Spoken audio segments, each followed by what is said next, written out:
Обилие пусть и небольших бассейнов – результат повышенного спроса. Речь идет, в частности, о таких комплексах для грудничков. Однако есть и обратная сторона процесса. Например, не хватает тренерских кадров, которым можно доверить малышей и детей. Соблюдаются ли правила Санпина? Это тоже волнует. Важно сделать так, чтобы маленький заплыв все-таки перерос в большое плавание.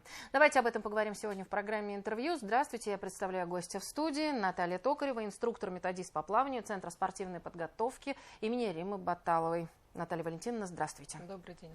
Очень рада вас приветствовать в студии, потому что очень важно сегодня именно поднять такой вопрос тренерских кадров. И почему именно тренеров по плаванию? Потому что вы инструктор, методист по плаванию, причем уже, мне кажется, не первый десяток лет. Поправьте, если я не права.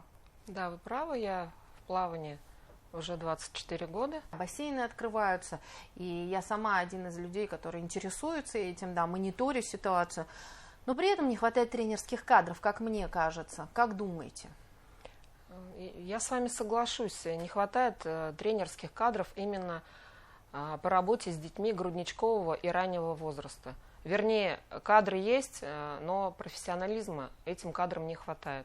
Хотелось бы видеть людей с образованием, с опытом работы, с адекватными методиками, с адекватным подходом к детям, потому что дети груднички и дети раннего возраста – это настолько нежный и хрупкий, назовем это, материал. Хотелось бы, чтобы подход был более тонкий, гуманный. Есть один из таких опытов, когда ребенок ныряет с молодых, чуть ли не с первых дней. Вот как вы относитесь к этому? Методика, когда ребенка погружают, мы об этом говорим, да, без его желания, то есть используя, да, его рефлексы. Ребенок приходит с рефлексом задержки дыхания, и до определенного периода жизни этот рефлекс у него сохраняется. Кто-то утрачивает его в 2 месяца, кто-то в 3, кто-то чуть позже, но в любом случае этот рефлекс человек утрачивает, но его можно реанимировать. И специалисты, инструкторы, да,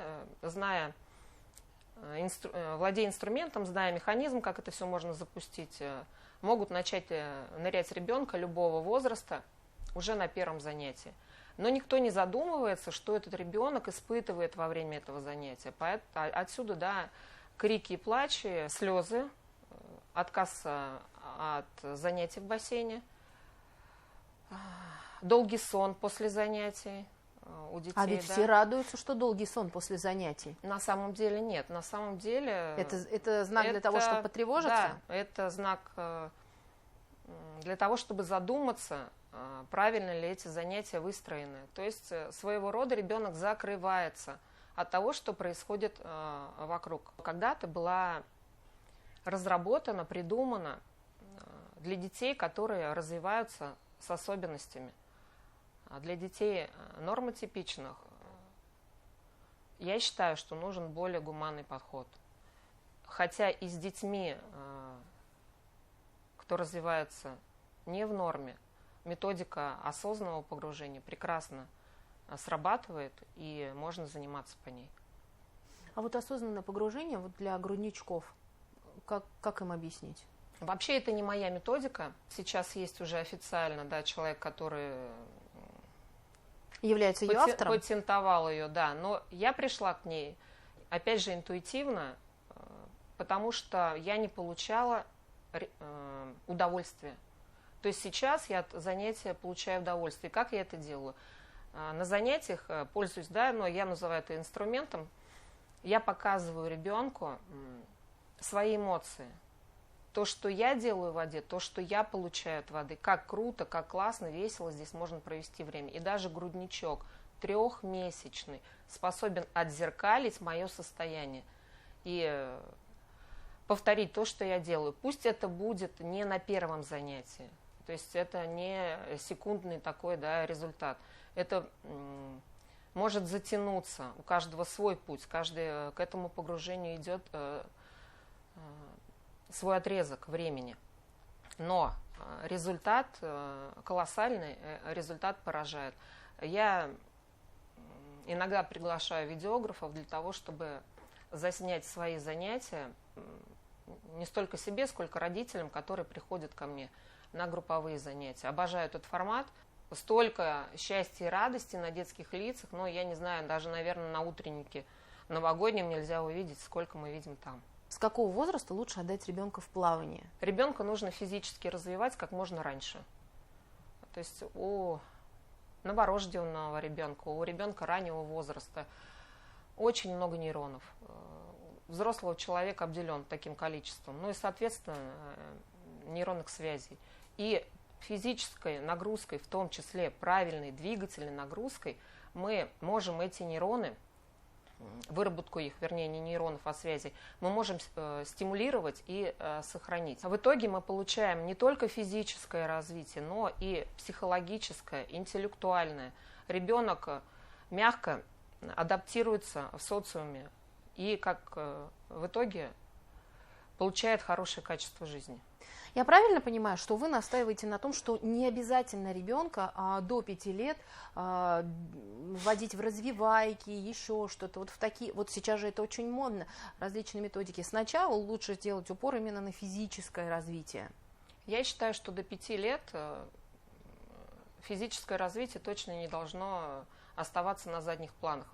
Если это получается сделать в комплексе, то, конечно, да, в комплексе, но в любом случае не задвигать это на задний план. Почему? Потому что, опять же, вся эта стимуляция нейронных связей, она происходит при напитке, да, клеток мозга кислородом. А как мы можем эти клетки напитать?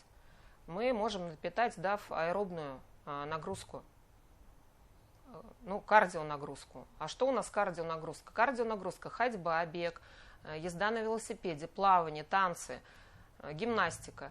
Ребенку, малышу, грудничку, что из всего этого наиболее доступно?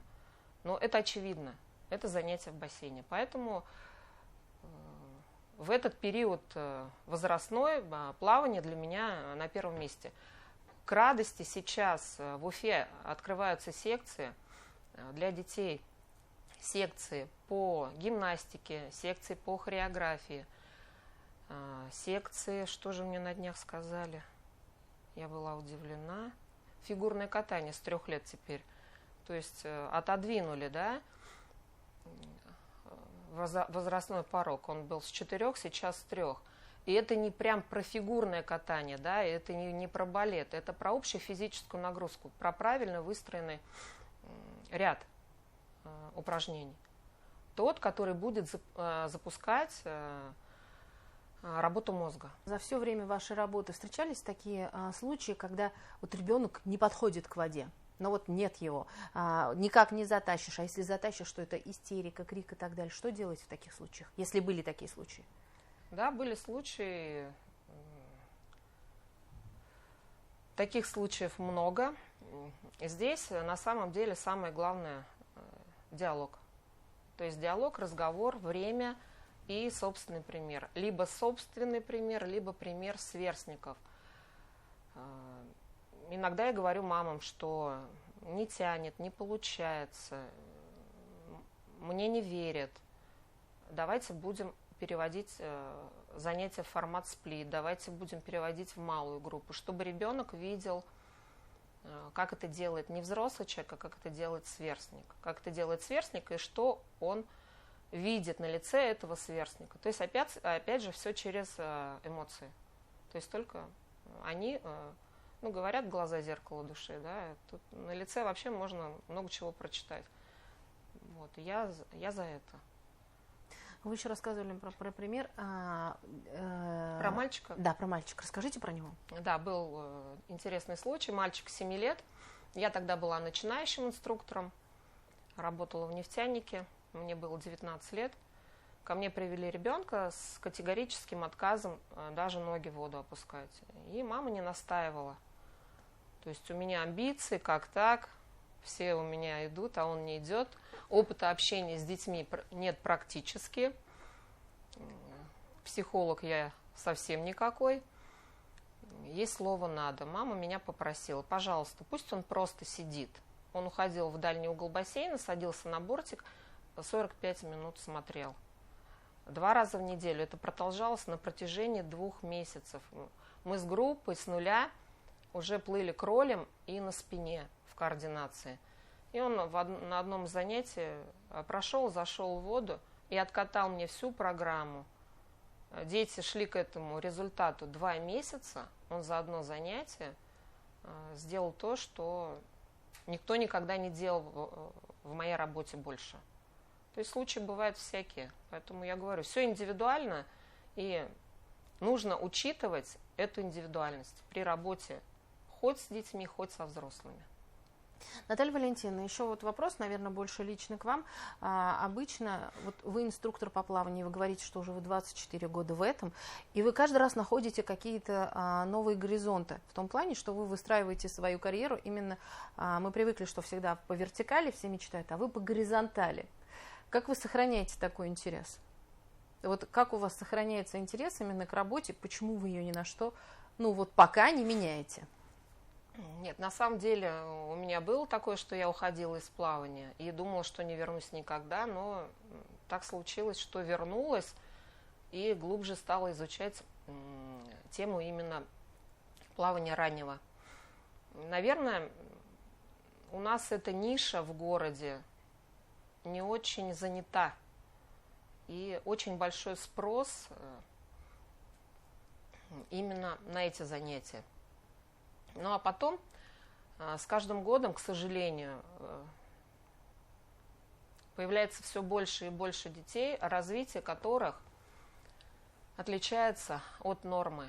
И мне, как и инструктору, приходится искать новые методы работы уже с такими детьми.